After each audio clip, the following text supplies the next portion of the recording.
Well, joining us in the studio is Head of Campaigns at TaxPayers Elliot Keck and Conservative Councillor for Harrow, Matthew Goodwin-Friedman. Elliot, can these bosses justify such increases in their overall take-home pay?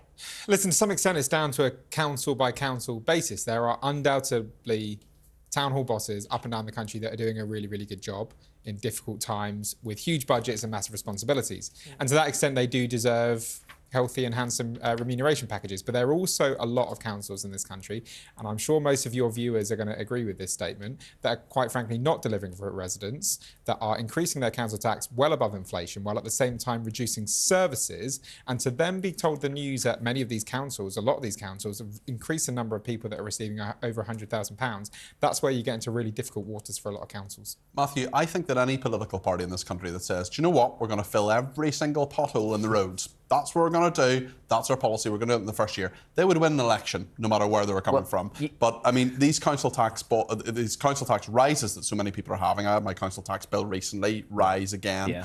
These bosses are not delivering essential services like sorting out potholes, like collecting the bins every week, which is what everybody wants. I mean, in some ways, people ask not that much of councils, actually, but those councils are nonetheless being told to deliver more and more with sometimes less and less. Yeah, I mean, the frustration is there's a difference between the councillors who are knocking on the doors and speaking to the electorate and getting out there and trying to deal with problems like me, and then the officers who are behind the scenes, behind the cloak, and taking these incredible salaries. I mean, the Prime Minister's on £165,000 a year. There's 188 council officers on higher than that. And actually, if you look at the total package, it said that there was 557. Should we cap those salaries? Should we say that those salaries can't be more than the Prime Minister, for example? I think so, because the fact is that we have got to deliver value for money for residents. That is what we say.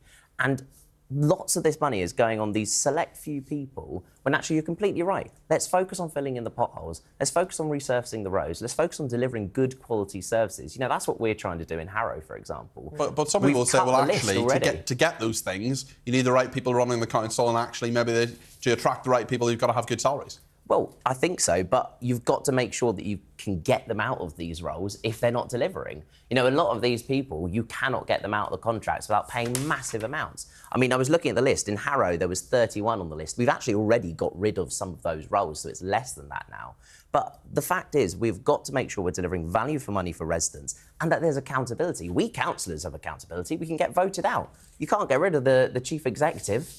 Elliot, can you just paint a picture for our viewers and listeners of the sort of people who are on this level of money? What are they doing day to day? How can they justify earning that much cash? Yeah, so something you touched on at the beginning is what we're talking about is total remuneration. So it's not exclusively salary. That includes pension payments and other payments. You're talking about mostly chief executives and also directors of individual parts of council services. So councils are statutorily obliged to deliver certain services such as adult social care. Someone who's the director of adult social care, so the person in charge of that overall operation, they are highly likely to be part of this list.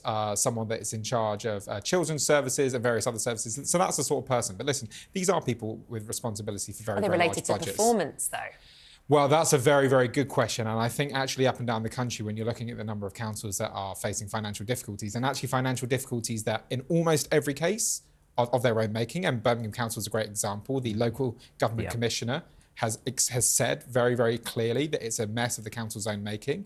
I think it's really, really, I'm really sceptical about whether it's how linked it is to performance. Can there ever be any real accountability for people in those kind of roles? Is there any way to say, well, actually, without giving them a load of money, we need to sort out those, what Private Eye calls the rotten boroughs? Well, to pick up on what Matthew said, salaries of this level are decided by local councils. So there is that level of accountability. There is that level of responsibility on local councils. And it's now up to residents to ensure that their councils are using those tools that they have. I thought it was important as well, you said about performances. One of the things that we did when we took over, we realised no one was doing performance reviews. So it's just bringing in the basic things like that, doing your performance reviews, holding people to account in the best way you can. And if